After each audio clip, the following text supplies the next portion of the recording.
You track freight invoices on a cracked monitor in a windowless back office. This is your life. You're pulling double shifts. The desk is the same. The paycheck is the same. Nothing moves. An envelope arrives on a Tuesday. You know before opening it, the number has grown again. Your mother's medical bill is $11,400. You open the envelope anyway. It hasn't changed. Your savings account holds $847. You've been staring at this number for 3 years straight. You don't sleep that night. Not from panic. Panic stopped moving you a long time ago. You've been routing money for other people, watching it flow through accounts you'll never own. Money is not a destination. It is a system. And systems can be entered from any door. You open a brokerage account with $200. It feels absurd. You do it anyway, without hesitation. You buy fractional shares of an index fund. Time in the market is the only variable you control. You automate the investment before you can spend it. You are building a floor, not a ceiling. You pick up a second job, weekend bookkeeping for a small construction company. $400 a month, cash. The owner is a blunt man named Goran. He pays $400 a month, cash. No questions asked. Goran has no idea what his actual margins are. You find out within 1 weekend of his books. He's losing 11% on 2 of his 5 contracts. Miscategorized material costs. You tell him directly. He looks at you like you've accused him of something. Then he writes you a bonus check. Goran introduces you to his accountant. One door opens into the next. That's how it always works. The accountant refers you to a property developer. 3 years of disorganized tax filings. You fix them. This is not luck. Competence without ego at the entry level opens doors people never expect. Every month you track the medical debt balance. You watch the number fall. Slowly, then faster. 14 months later, the debt is gone. You don't celebrate. You redirect every single dollar. The same $600 a month that went to debt now flows directly into your investment accounts every month. You live on rice and lentils and a salary that should not be enough. It almost isn't. At 29, you have $18,000 invested. A number that once felt impossible now feels too small. You study for your real estate license on lunch breaks. Nobody knows. You don't tell them. You sit the exam on a Saturday morning. You pass. You return to the office on Monday. The license is yours now. Not a plan, a tool. You're waiting for the right problem to appear. Your client, the property developer, wants to offload a distressed duplex no other agent will touch. The asking price is $74,000. It's in a transitional neighborhood. Conventional agents won't go near it. You walk the property yourself. You bring a contractor friend. You go room by room, methodical. The structural issues are cosmetic. Verbal estimate, $9,000. You knew it before he said it. $61,000 accepted to close fast. Now you need $61,000 you don't have yet. First lender. No. The neighborhood flags their risk model. You thank them and move to the next. Second lender. No. Property type triggers their policy exclusion. You stand, nod, and walk out. 3 lenders say no. You find a community credit union. You bring 2 years of clean financial history. The credit union reviews your file. Income documented. History clean. You hold your breath and wait. Approved. Mortgage is $440 a month. You charge $650 per unit. The math works. You move fast. The first tenant signs the lease on a Wednesday. You drafted it yourself from a legal template. After insurance and maintenance reserves, you net $580 a month. Not passive. Not yet. But real. Month 7. A tenant stops paying. You send the first notice. No emotion. just process. You write the eviction notice yourself. You file it. You handle all of it without any resentment. You are the property manager, the repair coordinator, the lease drafter, and the collection agent. At 31, you own 3 rental units. None of them are impressive. All of them cash flow. You have $41,000 in index funds now. The compounding has been working quietly for 4 years. You keep $12,000 in a high-yield savings account. Emergency buffer. You never touch it. A colleague from the logistics firm asks how you built what you have. You tell him exactly. Lower expenses. Automate investments. Acquire cash-flowing assets. Never mistake busyness for progress. He nods like you've given him a riddle. Most people do.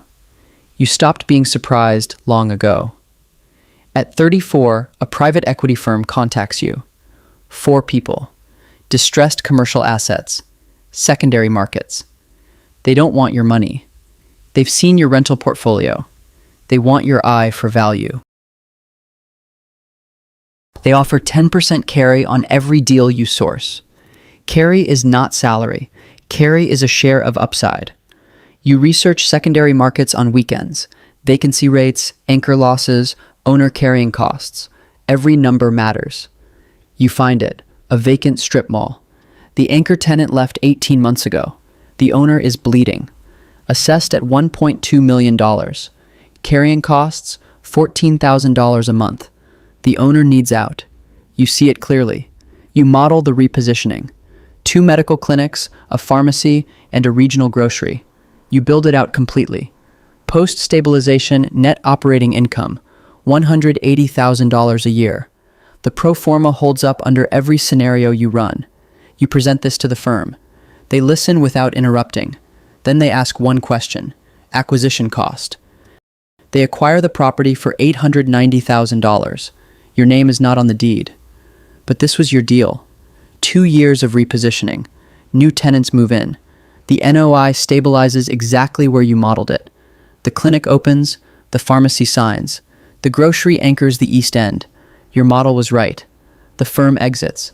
Sale price, $2.1 million. The return is clean. You already knew it would be. Your carry is $121,000. You have never seen a number this large with your name on it. You don't buy a car. You don't celebrate. You sit with the number for exactly 1 hour. $80,000 is contributed to a self-directed IRA. You use it to enter a private bridge lending deal. 10% annualized. Residential developer. Short-term bridge. The capital works while you sleep. $41,000 held in reserve. Reserves matter. Markets will move against you. They always do eventually.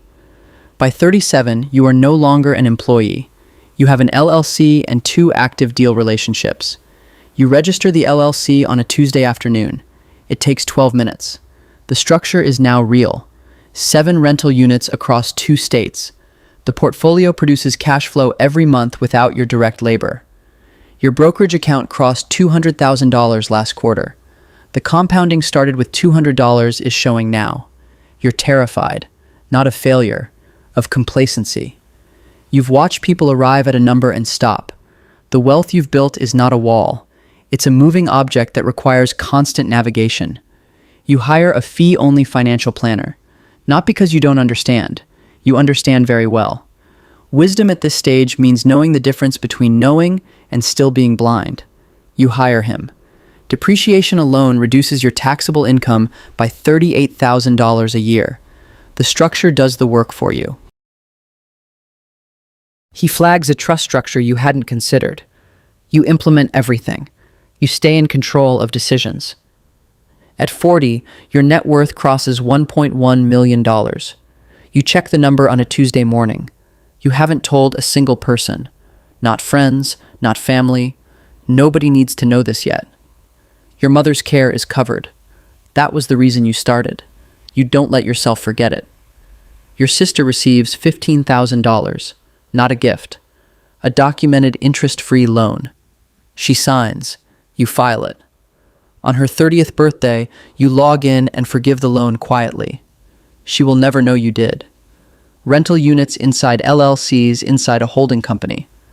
The structure protects everything underneath it now. Investment accounts separated, taxable, tax-deferred, tax-free. Each one serves a different time horizon. You begin modeling a family trust, not because you have heirs yet, because structure must come first. Generational wealth is not an inheritance strategy. It is structural. You build it before it's obvious. The private equity relationships have matured. You are now co-sponsoring deals alongside institutional capital. Your capital is on the table. Your name is in the operating agreement. You are a principal now. A 40% correction in commercial real estate would stress your portfolio significantly. You model it quarterly. A regulatory shift in depreciation rules would compress your tax efficiency. You track all legislation closely. You maintain reserves that most people with your net worth would have deployed already. They are leverage in waiting. At 43, you sit in a room with 4 other principals. The deal size is $18 million. Your co-investment, $400,000. That is 22% of your liquid capital, within your self-imposed ceiling. You run the downside scenario twice. It is survivable. That is the only question that ever matters. You sign. Not with confidence, with clarity. You know exactly what you're committing and why. If something happened to you tomorrow, the machine would continue. That is what generational means. A credit event triggers overnight in a European banking corridor. Commercial lending begins to tighten fast. 2 of your tenants are subsidiaries of a mid-size retailer that just filed for Chapter 11. The refinancing window you planned for next quarter may now close before you can reach it. You're on a call with your lender at 6:47 a.m. You are already modeling 3 alternative scenarios. The market opens again tomorrow, indifferent to everything you've built. It asks only, what do you do next?